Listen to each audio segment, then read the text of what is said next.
Story 1. Am I the asshole for asking my sister-in-law to stop spoiling my kids with money? My 30 male sister-in-law, 32 female, is an unmarried single woman who spends most of her money on trips and on her nieces and nephews. While I don't have any problem with what she does with her money or who she spends it on, her act of giving money to my kids is ruining them. They are now calling our family poor because of our financial situation. I don't want my kids to develop spoiled behaviors, so I'd ask my sister-in-law to go easy with the money, which she has. But my wife thinks that I shouldn't have said anything to her sister because the money she gives our kids does help them. And they weren't spoiled because they usually save up to buy their needs, like school supplies or other things we sometimes struggle to afford. I argued that I don't want them to be constantly dependent on their aunt because even though we are family, she is still just their aunt and not a parent. But we keep going back to the same topic, how we took away our kids' gifts or money that were helping them. According to my wife, this is her sister's indirect way of giving us financial aid as we're not asking from her. But I still think that she shouldn't be doing it, and our kids can also learn to adjust to these circumstances. So, am I the asshole? He's pressed because he cannot afford to do for his kids what this other woman is doing for his kids. And instead of being grateful that somebody else is doing something for your children, you're upset with that. And that makes absolutely no sense because your children are going to be happy either way, whether it was coming from you or coming from them. But you want to be the one to provide. And you're putting your ego above the wants and the needs of your actual children. If I was your children, I would not resent that we're poor. I'd resent you because your attitude towards this is just very ugly.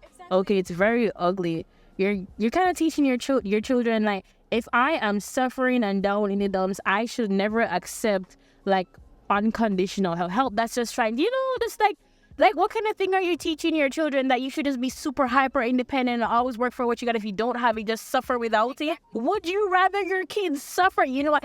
Some parents would. Some parents would rather their children go through really hard times. That will make them a better person. And it's not even to make them a better person, just to protect their pride. But also, to be a little bit more controversial, this is to say, if you poor, stop having all them kids. Stop having all them kids and being upset when they're upset with you that they can't get the things that they want. You know what I mean? I'm not saying that kids should get every single thing that they want, but if you are poor, because it sounds like you guys are poor, because the kids have to save for so many things that they want, and it's not a thing where the kids are like, okay, if I get this grade, then you can buy me this. No, it's a thing where I am going to save and scrimp and whatever for what I want, right? But nobody wants to hear that. Nobody wants to hear, because everybody's like, oh my God, this is always a conversation online. When people say, poor people, be careful with how many kids you got. If you can't put food in your mouth tomorrow, you can't put food in two people's mouth tomorrow. Right. Do you know what I mean? That's nice. You said how many kids? Don't have kids, period. Don't have kids, period. I was talking to my mother. We have another video that may or may not come up for this. We're just please stop having children. But I was like to my mother, she's just like, you're complaining about your paycheck now, but people have 3-4 kids with it. I'm just like, that's people. People out here suffering on this meager paycheck. Why would I do that to people fresh out the womb? Do you understand that you're everything to them? You're literally everything to them. And God forbid something's supposed to happen to you. You have nothing to leave them. Nothing. Besides the skin part, use clothes for your back. Why would you do that? There's no safety, no security for your child. Especially if you're poor, you probably grew up poor. Why would you want that? I feel like y'all are cruel. I don't even think that it's cruelty. I think that a lot of people just don't think about it. I think a lot of people just think this is the next step. This is what I'm supposed to do next. So regardless of whether or not I have the money, this is what I'm going to do. And a lot of people, they just get pregnant out of accident, A lot of people just say, you'll never be ready for kids, so just have kids whenever. When that makes no sense, because the people that actually plan, their kids come out mentally healthy and physically healthy. Okay, when you have an actual plan. I understand you saying you're never going to be ready because I can prepare for a speech from Thy Kingdom Come, for months upon end. And when the speech time comes, I'm not going to feel like I'm ready, but I have prepared. I have done some kind of work in order to present this thing. Do you know what I mean? But people are just just whenever you feel like you want to have kids, just have kids before the time pass. Why? The child is not waiting in the wings. It's not like it has to come here. It's a very selfish position to have kids, in my personal opinion. And then you want the kids to turn around and be grateful because you have to go out there and suffer when they did not say, I wanted to be here. Do you know what I mean? And just because your child kind of turned out all right, which it's very, I'm very heavy on the kind of, because you as their parent actually don't know every single thing about them. Okay, just because your child seemingly turns out all right, does that mean the next person child and the first child after that and child after that is going to turn out right? It's not because of bad luck. Okay, even though luck has something to do with your child turning out okay. Okay, that's not what it is. And you can't preach to other people or tell other people, even tell your own children to have kids right this second, because you never know what's going to happen next. Babes, the world is on flips. It's insane. What do you mean have kids right this second? Like, it makes no sense. And I understand some parents feel horrible when they hear younger people saying this, or when you hear their kids saying this, because they're like, wow, I did so much for you, I struggled so much for you, and I'm just like, but it wasn't necessary. You didn't have to put yourself in that position. And some people get in that position by accident, some people because they just think that this is the next best thing and they didn't know any better at the time. But you know, the thing is, their favorite thing is like, what if I felt like you would never had you? And okay, I wouldn't exist, I wouldn't be here. It's not like I'm telling you to take a knife and kill me this. I'm telling you, if you didn't have me, I wouldn't exist. My existence makes you happy. Great, we can be happy together. But if I was never a thing, this would never be a thing. We wouldn't have this conversation. This wouldn't be a thought. It wouldn't be anything. Exactly. Because they like to spit it off like we should be grateful, but I wouldn't be missing out on anything. I wouldn't exist. You don't understand what the word exist means? Exactly. And that's what, and I say it over and over, and people look at me weird, but having kids is a very selfish thing. Like they keep up. A lot of people say that not having kids is selfish because you just want to like live your life. But no, it's you recognizing that you would be unhappy in this situation, so you don't do it. I think that that's a very selfless thing, because I think that wanting kids is something that's kind of biological for most people, not everybody, but wanting kids is biological, and resisting that urge because you realize that you cannot provide for this person, whether emotionally or financially or physically, I think that's very selfless. And it's selfish for you to give into your needs to have kids just because you want them when you cannot take care of them. And that's what's happening with this man right now. He's poor and he's bitter. You're right.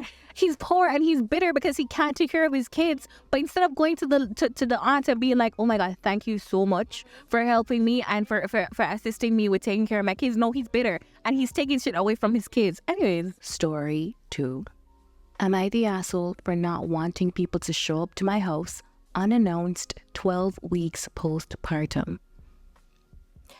I'm tired, exhausted, sleep deprived. I stink. I have no time for myself. I can barely eat. I'm stuck to a wall pumping 7 times a day. And my husband says that his whole life, people just showed up in his house and never had to be invited. I said it's different now that we have a kid.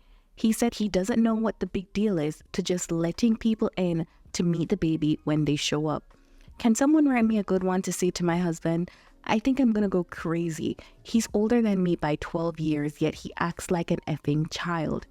He only watches the baby Friday and Saturday night, and he works 5 days a week, 7 to 4 p.m. Listen, I think this is twofold. I think one, it has to do with people being inconsiderate, and I also think it has to do with people just blindly following tradition without even like considering what might actually be good for you, you know? I think that you come with the rational point and I come with the emotion, because I'm like, the first thing, you messed up when you had an age gap. I hate an age gap. It's 12 years, he's 12 years older than her. You messed up when you had an age gap. So let's say you're 30, he's like 42. Do you understand it's a whole different generation?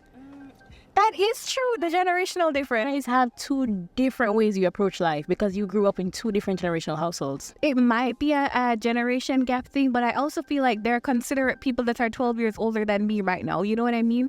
I really feel like it's him not considering. I don't know nigga 12 years older than me that's considerate. So I don't know. I know women 12 years older than me that are considerate. Maybe. But I feel like it's a thing where he's not considering how she might feel any at all. Which is to say, like, do you really love somebody if you're not willing to put yourself in their shoes? You know what I mean?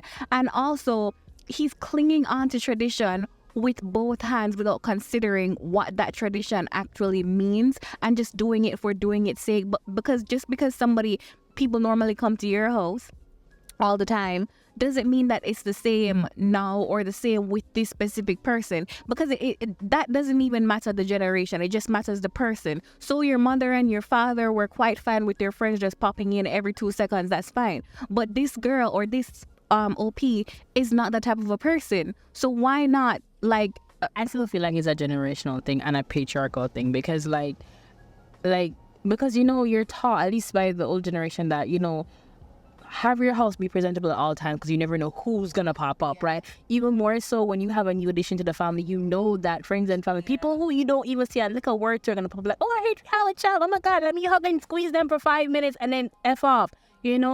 I think it's a generational thing, because I would not want anybody to pop up. Like, you can see them if I bring them to a public space, but just because you have my address doesn't mean you need to make use of it. I think it's very rude for people to show up unannounced. I know it's a thing that people do, older people do a lot, but here's the thing.